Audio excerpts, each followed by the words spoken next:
Hola a todos, soy Jan Arrete, profesor asistente en la Pontificia Universidad Católica de Chile. Y hoy en día les voy a hablar sobre el control de las propiedades reológicas de materiales basados en cemento mediante el uso de materiales cementicios suplementarios. Entonces, en esta presentación voy a mostrar una pequeña introducción al tema, la metodología utilizada en esta investigación y los resultados, discusión y conclusiones.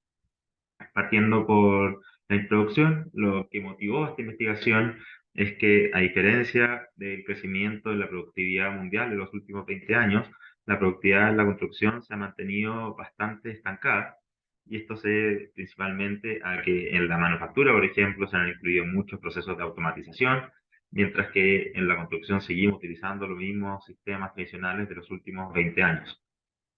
Entonces, desde este punto han surgido nuevas tecnologías, sobre todo en el concreto, por ejemplo, el material de construcción más utilizado en el mundo, que permiten aumentar la productividad, como el hormigón autocompactante y la impresión 3D con hormigón. Sin embargo, en estos casos se requiere un mayor control de la trabajabilidad, ya que si no se logra esto, en vez de tener un hormigón autocompactante, por ejemplo, podríamos obtener un hormigón segregado que no va a cumplir con los requerimientos necesarios, o en el caso de la impresión 3D, podríamos tener que las capas, a medida que se van imprimiendo, empiezan a colapsar como lo que se ve en el video, y así no lograr la estructura autosostenida y lograr los objetivos necesarios. Entonces, para poder lograr los objetivos de estas nuevas tecnologías, es necesario tener un mayor control de la trabajabilidad, la cual está gobernada por la reología de estos materiales. Y haciendo un breve resumen, los materiales cementicios o basados en cemento en general se comportan como un fluido con yield stress, el cual se caracteriza por tener un yield stress que puede ser estático o dinámico,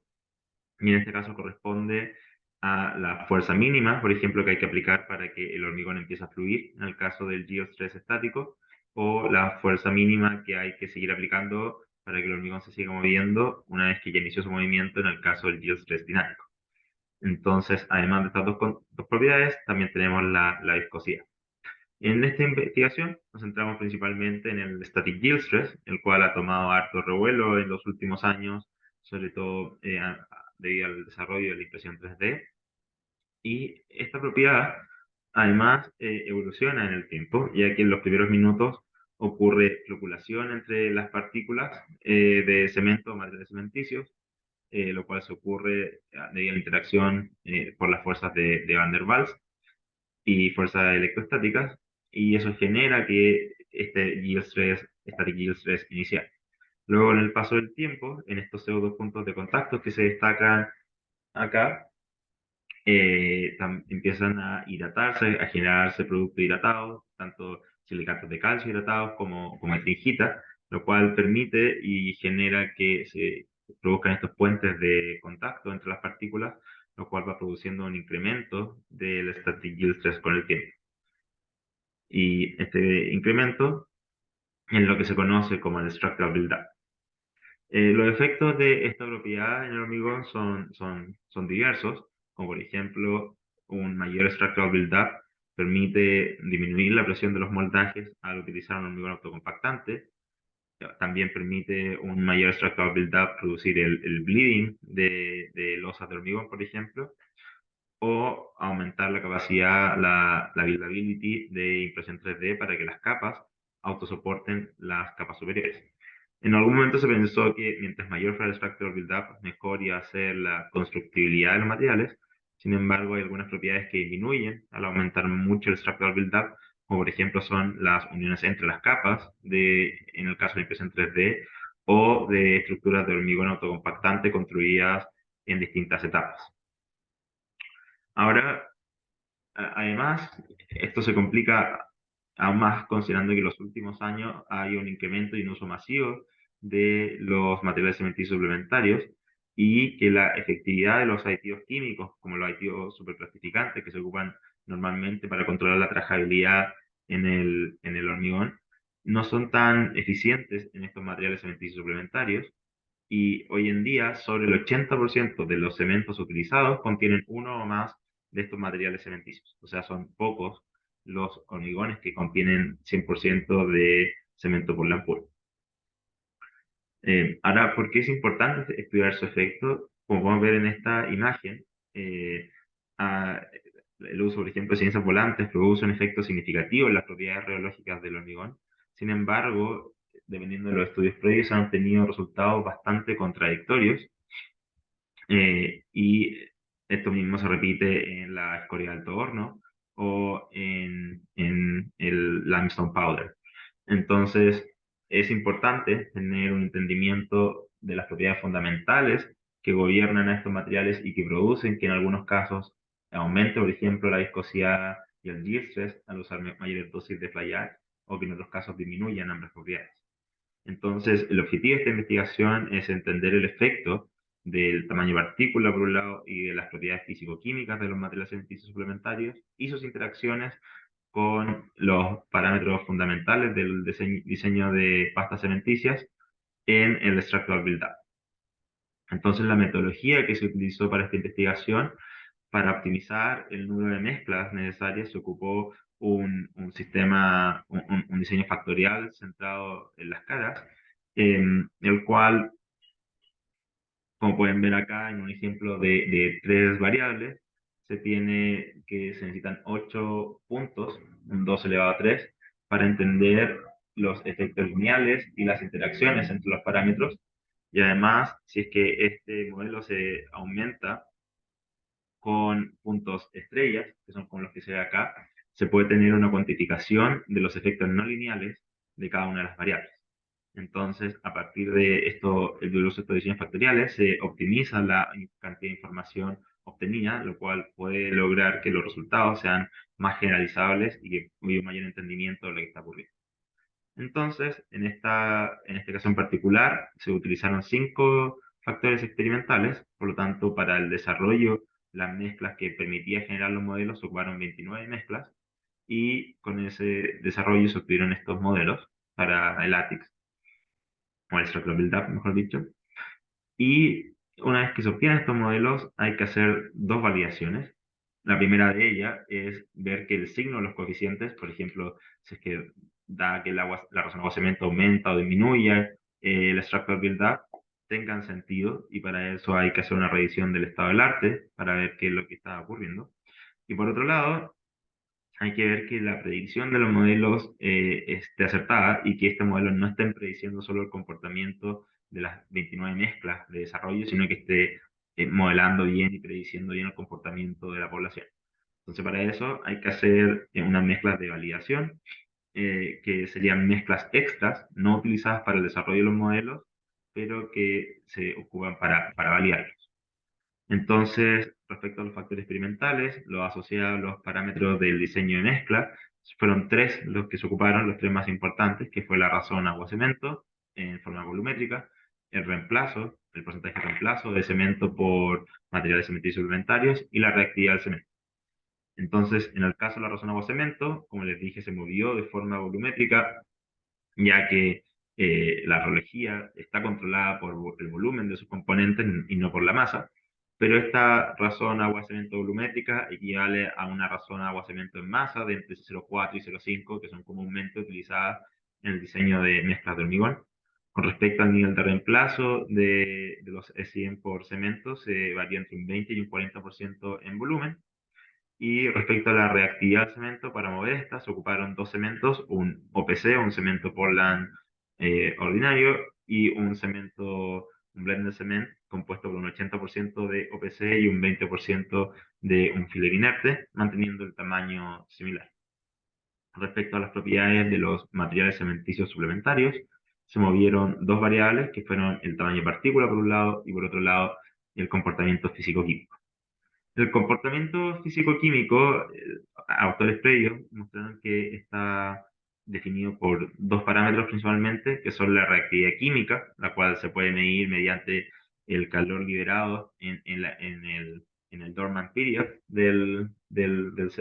cemento, que se destaca acá en el círculo rojo, y la otra, perdón, es el potencial, la carga eléctrica superficial, que esa, para medirla se ocupa, es difícil medirla directamente, entonces se ocupa una variable que muestra el potencial eléctrico acá al final de la capa difusa, que es el Z potencial,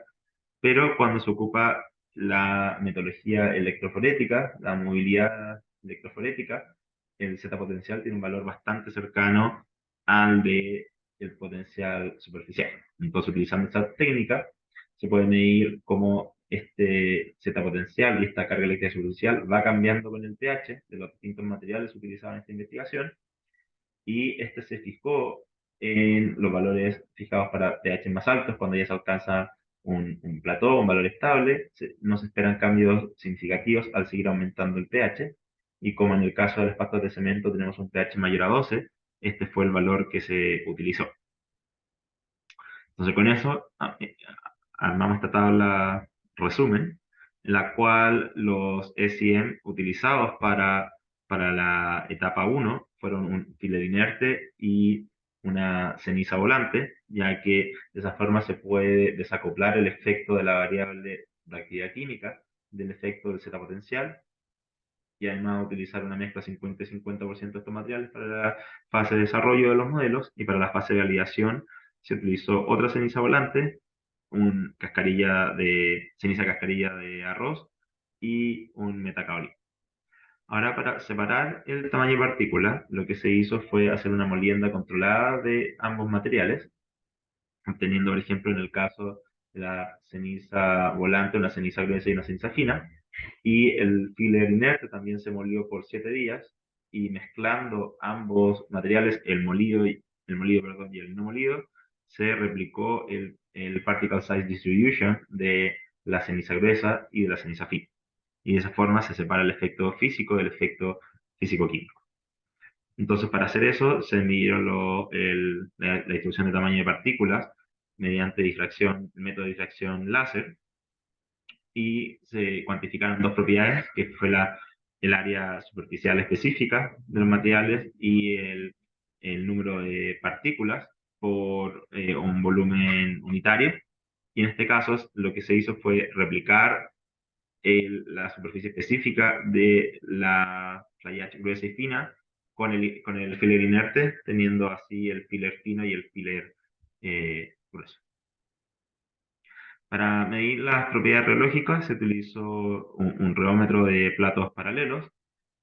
de 25 milímetros con un milímetro de separación entre los platos, el cual fue cubierto con una cámara para conservar la humedad de la muestra. Entonces, para medir el structural build-up se utilizó la tasa de crecimiento del material. Para eso primero se hizo un reseteo de la mezcla midiendo la curva de flujo, lo cual también nos permitió medir la viscosidad de las distintas pastas. Em, y la curva de crecimiento del static yield stress, que se utilizó para caracterizar el structural build-up, se midió mediante esta metodología, manteniendo, se hizo inicialmente a los 3 minutos después de mezcla,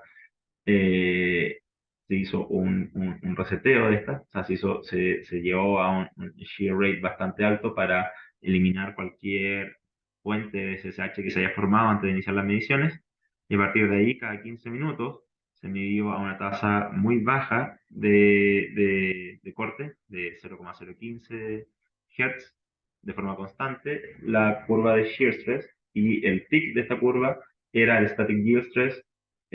para el tiempo determinado. Entonces, con estos resultados se generaron estas curvas para cada uno de las mezclas. Entonces, los resultados mostraron, primero que todo, que la curva tiene un crecimiento exponencial, lo cual ya ha sido reportado en la literatura. De hecho, hay modelos que permiten, valga la redundancia, modelar este comportamiento. Sin embargo, ellos ocupan dos variables para la modelación, lo cual incrementa la sensibilidad de errores en la medición al valor de estas variables, lo cual puede producir resultados inestables y difíciles de explicar. Entonces, por esa razón se eligió un modelo bilineal, en el cual nos centramos en la parte inicial, en el crecimiento inicial, en el ATIX1, ya que es este el que ocurre, el que modela el comportamiento de las mezclas en los primeros 60 minutos, que para muchas tecnologías es la parte más relevante. Sin embargo, también vimos que existe una alta correlación entre los valores alcanzados en la etapa inicial con respecto al incremento de la etapa exponencial. Entonces, para hacer el modelo, el polinomio que permite modelar el comportamiento del structural build-up, primero se eligieron estos 5 parámetros y como pueden ver, el modelo resultante pudo predecir muy bien el comportamiento de la serie de desarrollo. Sin embargo, al ocupar la serie de validación, el modelo fue muy mal predictor, no logró encapsular el comportamiento de esta serie predictiva. Entonces, ahí nos centramos en los parámetros utilizados para modelar el comportamiento de los materiales cementicios suplementarios. Y en el primero que nos enfocamos fue en la superficie específica, porque tal vez este no modelaba muy bien el factor del tamaño partícula. Entonces, en esta imagen, como pueden ver, comparamos 3 escenarios. En los primeros dos, lo que se tiene es el mismo número de densidad de partículas y distinta superficie específica, mientras que entre el caso B y C se tiene la misma superficie específica, pero distinto número de partículas. Entonces, mostraron en este modelo se pusieron los puntos de contacto entre las distintas partículas que nos explican el structural build-up. Y si comparamos los primeros dos casos donde se tiene la misma densidad de número de partículas, pero distinta superficie específica, no se ve una diferencia significativa en el número de puntos de contacto. Mientras que si comparamos el segundo y el tercer caso, donde se tiene la misma superficie específica, pero hay distinto número de puntos de contactos, se ve que en el último caso hay un mayor número de puntos de contacto. Entonces, por esta razón, el número de puntos de contacto entre partículas cementicias está mejor explicado por la densidad del número de partículas, más que por la superficie específica del material cementicio suplementario. Entonces, con esta información se generó un segundo modelo donde se reemplazó la superficie específica por la densidad de número de partículas del ECM, y en este caso se obtuvo un mejoramiento en la predicción de la serie de modelación. Sin embargo, al ver los coeficientes estandarizados que explican el efecto individual de cada una de las variables, vemos que la reactividad tuvo un efecto negativo, lo cual no hace mucho sentido. Entonces, para explicar esto, nos centramos en el modelo, o sea, en los resultados, graficamos con respecto al densidad número de partículas del filo inerte y de la ceniza volante, y se puede ver efectivamente que para el mismo valor de densidad número de partículas, el filo inerte tiene un mayor structural build-up. Entonces, en ese sentido, hacía lógica de que la reactividad no explicaba o no era la variable gobernante desde el punto de vista del comportamiento físico-químico. Entonces nos centramos en la segunda variable, que sería el potencial eléctrico superficial, el cual, si es que es menor en teoría, las partículas se unen más entre ellas, mientras que si es mayor, hay un mayor rechazo. Entonces la primera hipótesis fue de que había un mayor Z potencial en la ceniza volante, la cual haría de que las partículas se dispersaran más y bajara el extractor vital. Sin embargo, al analizar los resultados, vimos que el Z potencial del fluido inerte era mayor que el de la ceniza volante, y ahora nos tenemos que centrar en una explicación de qué significaba ese mayor Z potencial. Y un mayor Z potencial significa que las partículas son capaces de atraer un mayor número de iones, y en el caso de la solución de poros, el ion principal es el calcio, y como se puede ver en estos resultados, a medida que aumenta el calcio, disminuye los iones de calcio, una mezcla, perdón, disminuye el setting time, lo cual puede reflejar que hay un aumento del structural build-up. Entonces, este mayor Z potencial atrae más iones de calcio, lo cual produce de que aumente el structural build-up y que sea esta propiedad, el Z potencial, el que gobierne el comportamiento físico-químico más que la reactividad. Al hacer este reemplazo y quedarnos con estas dos variables para explicar el comportamiento la influencia de lo que decían, vimos que el modelo aún mejoraba más su predicción y que todos los coeficientes estandarizados hacían sentido con la literatura y con lo que uno esperaba. Entonces, entre las variables más significativas se encuentran la razón agua-cemento y la densidad de número de partículas, las cuales podemos ver que si baja la razón de aguacemiento o aumenta el número de partículas, lo que produce es un aumento en el número de puntos de contacto. Entonces, el número de puntos de contactos entre las partículas cementicias es lo que controla el extractor buildup. Con respecto al Z potencial, vamos a ver que se generan dos efectos que podrían aumentar el extractor buildup. El primero de ellos es que al aumentar el Z potencial tenemos una mayor cantidad de iones de calcio en los pseudopuntos de contacto y además produce una menor floculación entre las partículas de cemento, lo cual genera una mayor distribución de ellas y que se genera una mejor hidratación, lo cual también aceleraría el extractor buildup. Entonces, un incremento en el Z potencial produce una mejor tasa de hidratación de las partículas cementicias y un incremento en la tasa de crecimiento de los puentes de CCH, por ejemplo. Este mismo fenómeno que se ve acá, que el Z potencial tiene un efecto positivo, también ocurre al aumentar la reactividad del cemento. Por otro lado, con respecto al número de reemplazo, o al porcentaje de reemplazo, perdón, de OPC por SEMs, se ve que se alcanza un valor óptimo del extractor buildup entre un 20 y un 30% independiente del caso analizado. Y este valor óptimo se puede explicar porque a niveles bajos de reemplazo de SEM por partículas de cemento se produce una mejor distribución de las partículas de cemento, lo cual aumenta su nivel de hidratación y por lo tanto el crecimiento del extractor buildup. Pero si aumentamos mucho el número de reemplazos, el porcentaje de reemplazo, vamos a ver que van a empezar a haber puntos de contacto entre partículas de CIEM en las cuales no se generan puentes y por lo tanto no se genera un incremento del extractor buildup, lo cual explica que exista un óptimo nivel de reemplazo. Con respecto a las conclusiones, este trabajo permitió pasar de estos modelos bastante confusos a un modelo más explicativo que permite, por ejemplo, saber cuál es el efecto de cada una de las variables en el extractor buildup. Entonces permite ingenierizar el diseño de los SEMs y nos permite tener soluciones como, por ejemplo, si es que tenemos un hormigón 3D que está teniendo problemas con el green strength o con el sostenimiento de una capa sobre otra, podemos decir, bueno, si aumentamos el Z potencial de los SEM, podemos solucionar el problema, o si aumentamos la reactividad del cemento, con respecto a un hormigón compactable, por ejemplo, si es que estamos viendo problemas de segregación, podríamos aumentar el número de partículas del SEM o bajar la razón agua-cemento. O si es que tenemos un problema de unión entre capas, podemos disminuir el número de densidad de partículas del SEM o bajar la reactividad del cemento. Y con eso solucionar problemas constructivos. Entonces, las conclusiones específicas de este trabajo son que el efecto del tamaño de partículas de los materiales cementicios suplementarios en el extractor buildup de las pastas de cemento está gobernado por la densidad de número de partículas en vez de la superficie específica, que el efecto físico-químico de los materiales cementicios suplementarios en el extractor buildup está gobernado por el potencial eléctrico superficial en vez de la reactividad química a edades tempranas, que el extractor buildup está afectado más por la razón agua-cemento y el parámetro menos relevante fue el nivel de reemplazo del SEM.